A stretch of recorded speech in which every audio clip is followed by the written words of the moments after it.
Namaste, friends. Welcome to Shakti Revolution. We are social change makers who are supporting the birth of a new world rooted in gratitude, compassion, and wisdom. We feel that our future is dependent upon the spiritual awakening of women and girls. Today, we begin our journey in calling out systemic sexism and our participation in it.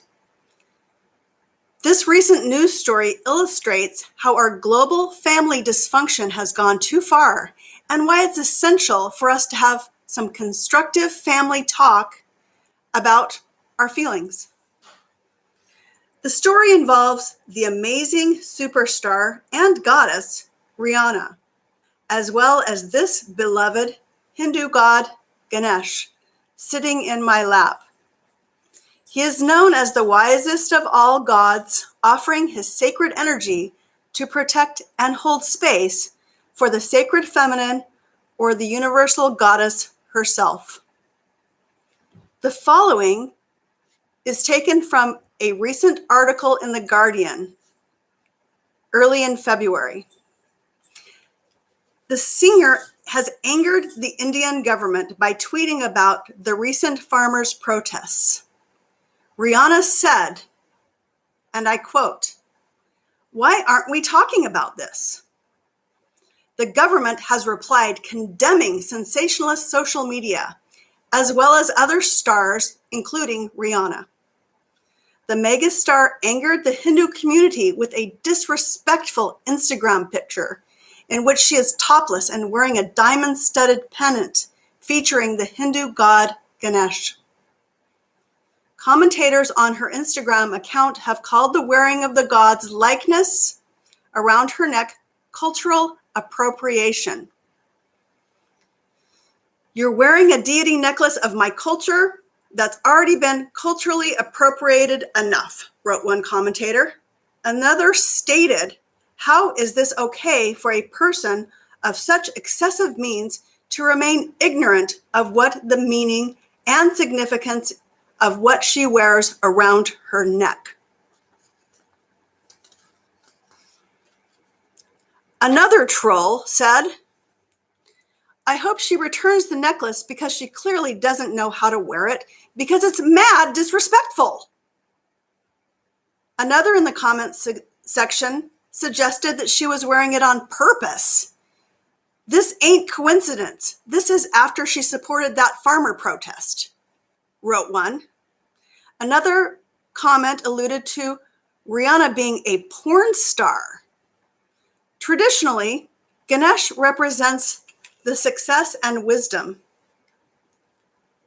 His likeness is found in statues and paintings widely available in India and worldwide. He is a protector. This is not the first time Rihanna has been accused of cultural appropriation. The Guardian has contacted Rihanna for comment. What do you think? Is this cultural appropriation or systemic sexism? It feels like we need to have some family circle time and return to Rihanna's original comment. We need to talk about this. Birthing a new world via unity and cooperation is about the whole of humanity working together to save us from ourselves. To do this, we must begin by respecting ourselves and perhaps Rihanna. Does a woman who shows up topless deserve our respect? What do you think? To me, Rihanna is a symbol of authentic feminine power, something we call Shakti in Sanskrit. Shakti literally is the manifest energy of everything that we see in the physical world. It is the awakening force in all of us. We are all reflections of the goddess herself.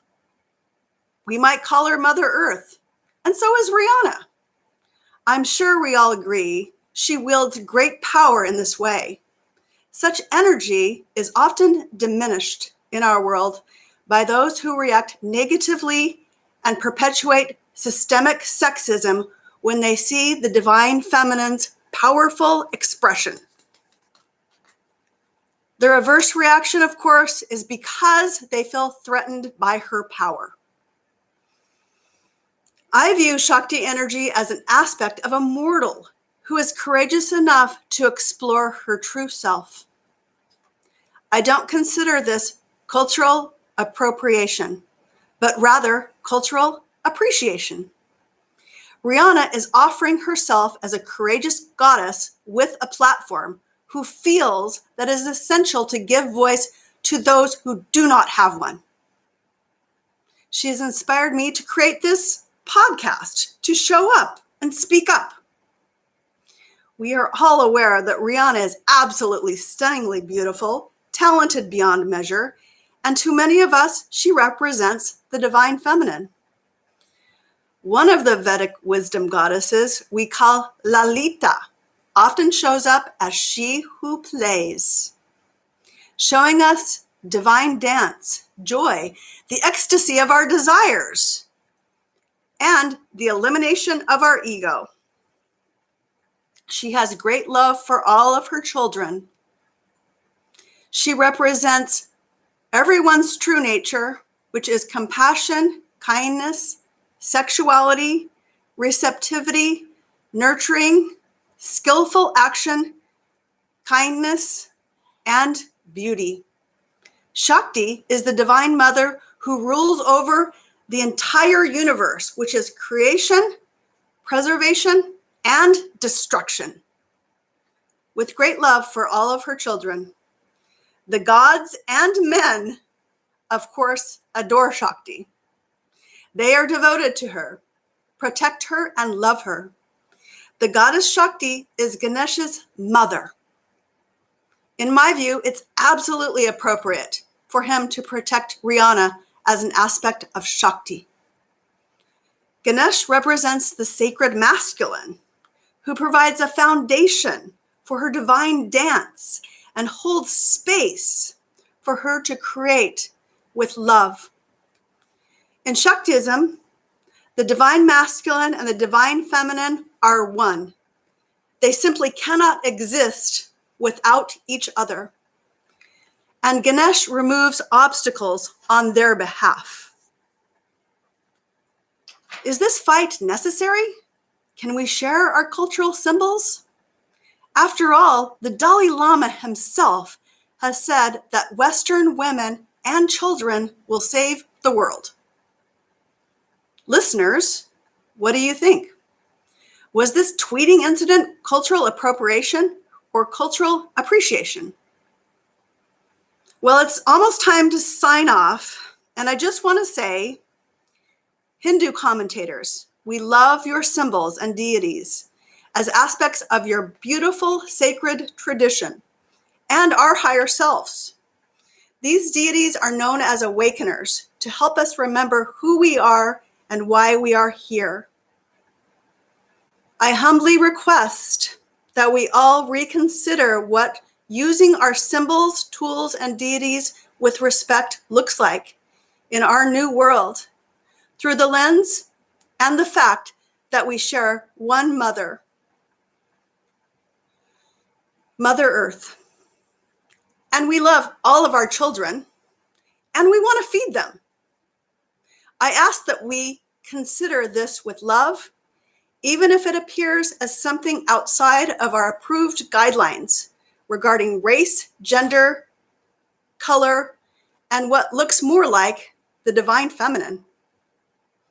I send my deepest love and gratitude to the Vedic god Ganesh and the pop goddess Rihanna.